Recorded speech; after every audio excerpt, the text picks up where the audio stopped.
Mesdames et messieurs, c'est Gate Assoumi, ville ukrainienne frontalière à la région russe de Koursk. Les hommes de Vladimir Poutine passent désormais à l'offensive et ça panique grave en Ukraine. Ça panique plus précisément dans cette petite ville ukrainienne. Alors, après cette frappe de missiles qui a été émise par la Fédération de Russie, où on a comptabilisé un chiffre des touchés, donc de ceux-là qui ont été touchés par la frappe de missiles. Pour un premier bilan, on avait fait part de 28 hommes.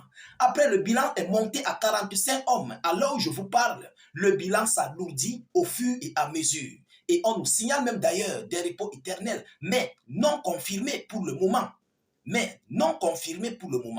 le bilan s'alourdit au fur et à mesure. Mesdames, mesdemoiselles et messieurs, l'heure est grave. Zelensky a ordonné l'évacuation de certaines parties de la ville. Oui, et tous les volontaires qui veulent quitter cette localité, parce que les forces armées russes arrivent, l'armada de combat russe arrive. Et vous savez que les Ukrainiens étaient dans la région russe de Koursk à un chiffre au moins, sur une superficie au moins de plus de 12 000 km². Mais à l'heure où on vous parle, on nous dit que les Ukrainiens à Koursk sont environ sur une partie de 80 km².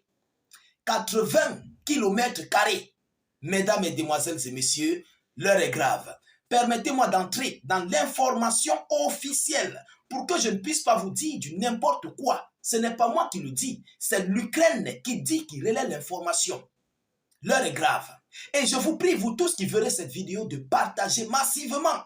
Massivement, je dis partager. Que chacun se rassure de mettre au moins cette vidéo dans 10 groupes, 5 groupes ou 15 groupes. Il faut que cette vidéo tourne. Le monde entier doit comprendre que la Russie passe désormais à l'offensive et sa panique grave Assoumi. Mesdames et messieurs, alors, mettez vos avis en commentaire. Qu'est-ce qu'ils nous disent? Dans l'est de l'Ukraine, des volontaires évacuent par bus des civils en danger de repos éternel dans les zones bombardées dans l'est d'Ukraine. Les volontaires, donc vous comme moi, nous qui avons des véhicules, nous évacuons ceux-là qui sont dans des zones très critiques.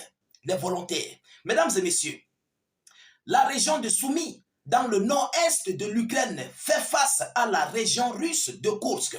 Donc les forces armées ukrainiennes occupaient une petite partie autour de la ville de Soudja, région russe, depuis le 6 août 2024. Repoussés incessamment par les forces russes et nord-coréens numériquement supérieurs aux Ukrainiens. Les Ukrainiens ne contrôleraient plus que 80 km². Donc on nous dit que les Ukrainiens à l'heure actuelle contrôlent seulement 80 km². 80 km² au sein de la région russe de Koursk. Mais à leur début, ils étaient à plus de 12 000 km². Mais aujourd'hui, ils n'atteignent même plus 100 km².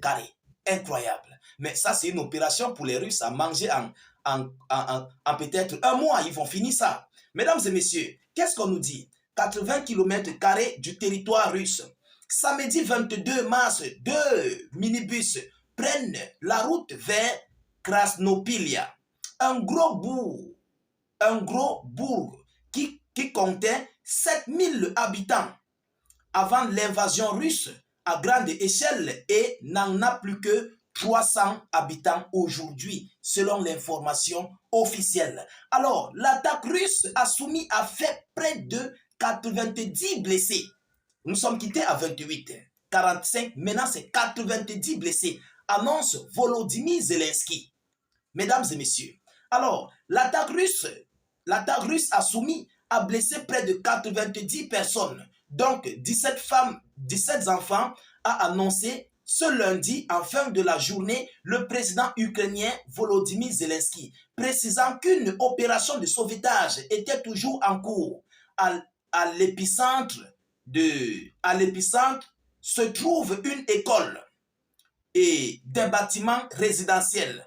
Heureusement, les enfants de l'école étaient à l'abri, a précisé le chef de l'État. Un précédent bilan fait état de 74 blessés. selon ce que Zelensky a relayé. Ce n'est pas moi qui le dis. Alors, mesdames, mesdemoiselles et messieurs, il s'agit d'une offensive russe qui commence là dans cette localité. Ah oui, parce que les Russes ont déjà fini de nettoyer. On dit que les Ukrainiens qui sont à Kursk, les soldats ukrainiens qui sont à Kursk, contrôlent une superficie de 80 km². 80 km, le carré de ça. Ils vont faire quoi? Qu'est-ce qu'ils peuvent bien faire? Rien. Et par rapport à cela, c'est pourquoi la Russie amplifie dans la zone arrière ukrainienne, qui leur sert de base arrière, pour commencer à pilonner et ne même pas attendre à ce que les renforts viennent. Vous comprenez? Parce que ce que la Russie fait là, c'est très compliqué. C'est très stratégique pour les Russes. Il faut entrer en profondeur à Soumy pour permettre à l'Ukraine et ses alliés de débloquer les soldats à Pokrovsk, pour libérer Pokrovsk, et ils s'arrangeront du côté de Soumy pour protéger, pour bloquer l'avancée spectaculaire des Russes. Sinon, les Russes risqueront de se retrouver à Kiev, parce que la région de Kursk et Kiev, c'est face à face. Oui, c'est face à face. Lorsque vous voyez la carte, ils sont face à face, mesdames et messieurs. Alors, si l'Ukraine ne fait pas ça, Yoromagne, les Russes vont arriver où ils peuvent arriver. Ils vont marcher sur l'Ukraine. Ah oui, c'est une stratégie de la Fédération de Russie. En tout état de cause, les Russes ont commencé leur offensive féroce. C'est ce que l'Ukraine ne nous dit pas. Mais nous savons que la Russie a lancé l'offensive là. Ils ont déjà lancé. Et on nous avait d'abord relayé l'information où les Russes avaient pris déjà, je crois, 4 à 6 localités au sein de la région de Soumy. Oui, qui est la base arrière des forces armées ukrainiennes. Alors, mesdames, mesdemoiselles et messieurs, aujourd'hui, Zelensky se plaint. Zelensky monte, il descend. Nous allons voir. Il a dit qu'il veut combattre.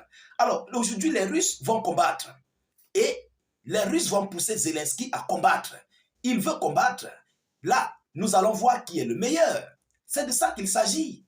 À ce niveau où nous sommes, mesdames, mesdemoiselles et messieurs, si Volodymyr Zelensky ne lève pas le drapeau blanc, je vous le dis sincèrement, il sera un pays des perdants. Même ses alliés européens, à un moment donné, vont le lâcher. Ils vont le lâcher. Ils vont le laisser tomber. Ce sont eux-mêmes qui vont pousser Zelensky à aller rapidement sur la table de négociation, parce qu'il n'y aura plus rien pour eux en Ukraine. Vaut mieux préserver le peu qu'il y a à l'instant.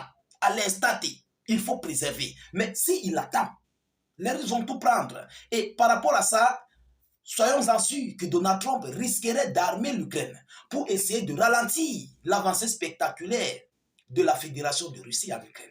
Oui, parce qu'il va perdre. Lui aussi va perdre le reste des terres ukrainiennes qui sont là.